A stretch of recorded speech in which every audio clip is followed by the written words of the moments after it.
891 candidats à aspirer à un poste dans l'enseignement supérieur en Côte d'Ivoire. Ce sont finalement 365 d'entre eux qui ont été recrutés. La paroisse Sacré-Cœur de Grand Bassam a 120 ans d'existence. L'événement a été célébré ce matin. Aux États-Unis, nous nous intéresserons au métier de prêteur de caution. Grâce à ces prêteurs de caution, certains accusés peuvent sortir de prison, mais aussi y retourner. Bonsoir à tous et merci de vous informer sur RTI2. En images, pour commencer, ils étaient 891 candidats à aspirer à un poste d'enseignant dans les universités et grandes écoles de Côte d'Ivoire. Ce sont finalement 365 d'entre eux qui ont été recrutés. C'était à l'issue de la dernière réunion de la Commission nationale de recrutement des enseignants du supérieur. Direction le département d'Aboisseau, précisément à Abi. Ce village a un nouveau chef, Nana Somian Mezou, a été intronisé récemment. Notre reporter Abou Sanogo nous fait revivre quelques aspects du cérémonial. Nana Somian Mezou est le nouveau chef du village d'Abi, sous-préfecture d'adjoint dans le département d'Aboisseau. Il a reçu l'arrêté préfectoral, faisant de lui le nouveau guide de ce village. Moment de communion et d'union autour de celui en qui les sages ont trouvé plusieurs qualités. Un village, quand il n'y a pas de chef, c'est pas ça. Chacun fait ce qu'il veut. Le chef n'est pas un chiffon. Le chef doit être avant tout rassembleur.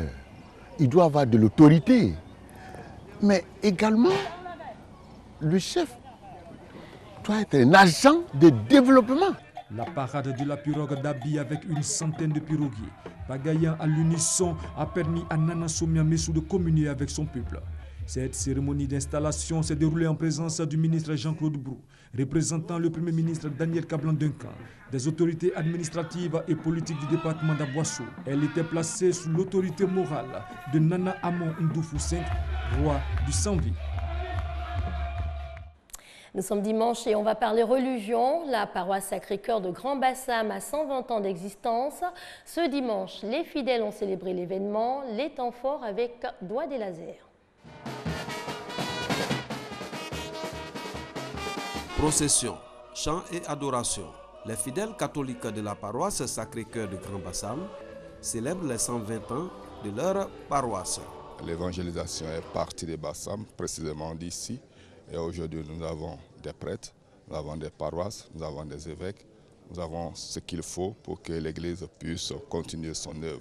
Le chrétien doit retenir que le moment est arrivé de se prendre en charge, de prendre son Église en charge et d'être responsable de ce qu'il fait, de ce qu'il vit.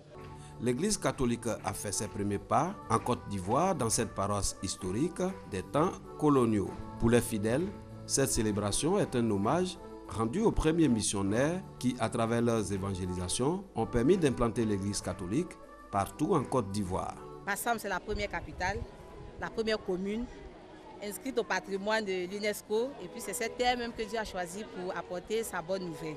Que cela vraiment éveille les chrétiens de Bassam. Et puis demeurer vraiment constant dans la prière, parce que tout se fait avec la prière. La messe d'action de grâce a été dite par Monseigneur Raymond Awa, évêque de Grand Bassam. Il a exhorté le peuple Nzima Kotoko à demeurer dans la foi à l'image du Christ. Le premier ministre du gouvernement ivoirien, Daniel Kablan-Duncan, invité d'honneur de la cérémonie, était représenté par le président du conseil régional, Dr Eugène Aka Awele, accompagné par une forte délégation des autorités politiques de la ville. À l'église Ariste de Yopougon, les femmes, elles, ont décidé de s'engager dans l'œuvre missionnaire. Les femmes aristes répondent ainsi à l'appel lancé par l'arrière-petite-fille du prophète William Aris Wadé. C'est la première fois qu'elle séjourne en Côte d'Ivoire. Ami Sissoko.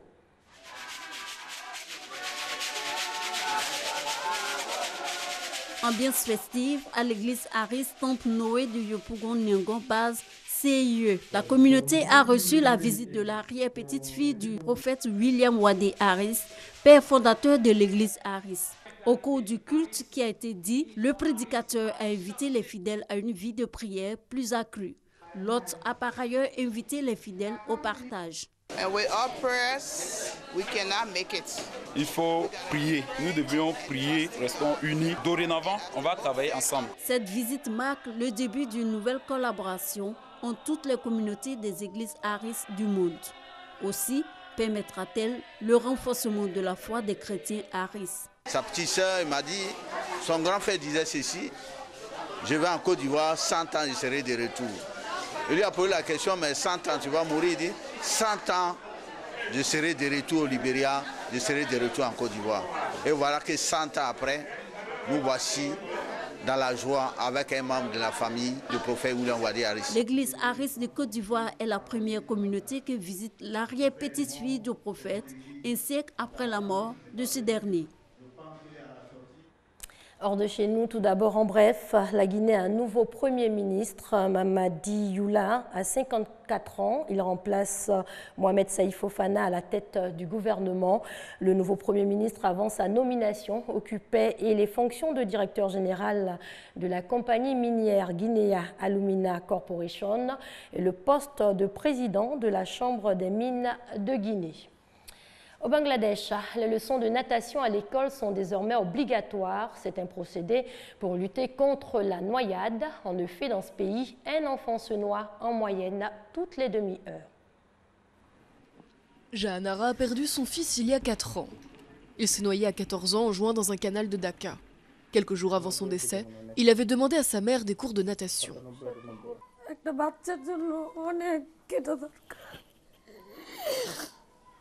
Savoir nager est extrêmement important pour un enfant. Je ne veux pas qu'une autre mère souffre autant que moi en ce moment. Chaque parent devrait apprendre à nager à ses enfants. Le Bangladesh est sillonné de cours d'eau. Les naufrages de bateaux et noyades sont monnaie courante.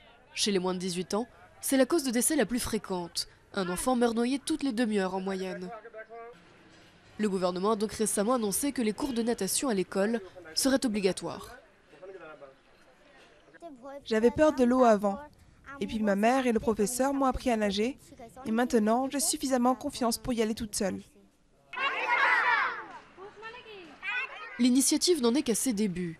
La majorité de la population ne sait toujours pas nager, faute de moyens et d'infrastructures dans l'un des pays les plus pauvres du monde. Autre obstacle, les préjugés de la société. L'un des problèmes que je constate concerne les filles et les jeunes femmes, parce que traditionnellement pour elles, c'est culturellement mal vu de nager et de faire du sport dans certaines régions. Mais nous sommes en train de surmonter ces tabous. Le Bangladesh n'est pas le seul pays où les cours de natation sont obligatoires. Mais avec un quart de ses 160 millions d'habitants vivant près d'un cours d'eau, son programme est le plus ambitieux au monde. On part aux États-Unis pour en savoir plus sur un métier, celui de prêteur de caution. On le sait, certaines personnes peuvent, le temps de leur procès, rester provisoirement en liberté à condition de payer une caution. Et quand elles n'ont pas les moyens de payer, elles peuvent recourir à des prêteurs de caution. L'investisseur Martin Shkreli à New York, récemment inculpé pour fraude, est libéré sous caution pour 4,5 millions d'euros. Même si aux États-Unis les cautions sont parfois moins chères, certains n'ont pas les moyens de payer. C'est là qu'intervient Michelle. Cette prêteuse de caution a tout appris sur le tas. J'ai passé mon master dans les rues de Brooklyn, c'est tout. Croyez-moi quand je vous dis que je peux vous rendre borgne avec ce stylo. En prison, c'est même considéré comme une arme. Michelle dirige la plus grande entreprise du genre dans l'État de New York. Les accusés peuvent acheter auprès d'elle une obligation pour que sa société avance leur caution et ainsi vivre en liberté pendant leur procès. Si l'accusé respecte tous ses rendez-vous judiciaires, à la fin, la caution est restituée. Mais certains clients font parfois faux bond. On essaye de savoir s'il est à l'hôpital, s'il a foiré. Est-ce qu'il est chez lui ou en fuite? Une fois que j'ai déterminé ça, je vois si je veux envoyer mes chasseurs. Ces chasseurs de primes des temps modernes ont pour mission de traquer les clients en fuite. Et ils ont parfois encore plus de pouvoir que la police. La police a besoin d'un mandat pour entrer dans une maison. Mais nous, non. Si je vous vois dans la maison et je suis sûr que c'est vous, je vais rentrer. Même si je dois passer par la fenêtre ou enfoncer la porte, je ferai le nécessaire. Des méthodes dignes du Far West, aujourd'hui archaïques et discriminatoires selon certains experts. Ça ne fonctionne pas très bien. C'est difficile pour les gens pauvres, surtout les gens de couleur. Ça ne protège pas bien les communautés, donc il faut mettre fin à ce système. Si des voix ont accusé ces prêteurs de caution de prendre l'argent de personnes modestes, cette industrie évaluée à 14 milliards de dollars n'est pas près d'être réformée. Pour Michel et ses chasseurs de primes, la traque continue dans les rues de New York. Aux États-Unis, où le bilan des tornades s'alourdit, au total, les intempéries qui ont frappé plusieurs États du Sud ont fait 29 morts. La météo prévoit depuis la semaine passée pour la fin de l'année des conditions bien difficiles avec des crues brutales et de nouvelles tornades. Dans le Nouveau-Mexique, on annonce même des tempêtes de neige. En France, cette incursion dans l'univers des navigants de l'armée française, récupérer un pilote en territoire ennemi, une mission complexe, surtout quand on doit s'éjecter en zone hostile, démonstration au cours d'un entraînement. Dernier briefing avec l'instructeur pour ces 2 navigateurs sur Mirage 2000. Bonne chance, messieurs. À partir de maintenant, ils sont considérés comme des pilotes tombés sur le sol ennemi à la suite d'une éjection. Comme eux, une quinzaine de militaires suivent ce stage de survie en territoire hostile, un stage obligatoire pour tout personnel navigant amené à intervenir sur les zones de conflit où la France est engagée. Alors dans les prochaines heures, ce qui va compter pour eux, c'est de pouvoir maintenir le contact avec la population amie, enfin, c'est-à-dire les organes militaires en mesure de pouvoir les récupérer et également de pouvoir préserver au maximum leur intégrité physique. Première mission, se fondre dans la végétation dense du camp militaire de Capcieux dans les Landes et surtout maîtriser sa balise radio pour donner l'alerte. Comet Alpha and Bravo Radio 5, Rayak. Si l'éjection s'est bien passée, le Survivor, comme on l'appelle, dispose sur lui d'un équipement de première nécessité. Mais le plus important, rester en équipe pour tenir jusqu'à l'arrivée des secours. On a fait à peu près 2 km en 2 heures, 2 heures et demie. C'est à travers les arbres, en essayant de ne pas aller tout droit, pour essayer de faire en sorte que l'ennemi ne puisse pas nous suivre directement. Donc là, on espère qu'on a fait suffisamment de manœuvres pour l'embêter un peu, mais la nuit va être courte. Il ne croit pas si bien dire, car l'ennemi se rapproche à la tombée de la nuit. Des fusiliers commandos jouent le rôle de groupes armés à leur poursuite. Allez les gars, en avant. Seule solution pour nos pilotes esselés, construire un abri, des techniques spécifiques que l'armée ne souhaite pas divulguer. Vu le confort, on dort pas très bien, mais on essaie de s'organiser des petites séances de repos. Donc on va faire des veilles d'une demi-heure, 1 heure. Au petit matin, ils se font comme tous les autres stagiaires capturés par le commando. Cagoulés, menottés, jetés dans une cage, l'exercice se veut réaliste jusqu'au bout. Vivre la situation dégradante et stressante d'être otage, c'est un des exercices les plus difficiles auxquels ils doivent se préparer. Mentalement, c'est de ne pas savoir quand est-ce que ça va se terminer. Et physiquement, je dirais que c'est le fait de rester dans la même position tout le temps avec les menottes derrière le dos. Ça tire dans les ligaments, dans les épaules, dans les genoux, c'est dur. Le capitaine David, comme les autres, réussit à s'échapper, aidé par des partisans. Leur issue vient des airs. Un hélicoptère Caracal arrive sur zone avec à bord un commando spécialisé dans la récupération.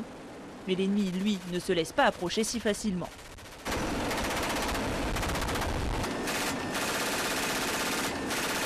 La plupart du temps, l'armée française tentera toujours de récupérer ces hommes où l'hélicoptère peut se poser. Moins de 3 minutes pour atterrir, contrôler l'identité des survivors et repartir. Mais parfois, l'exercice est plus périlleux.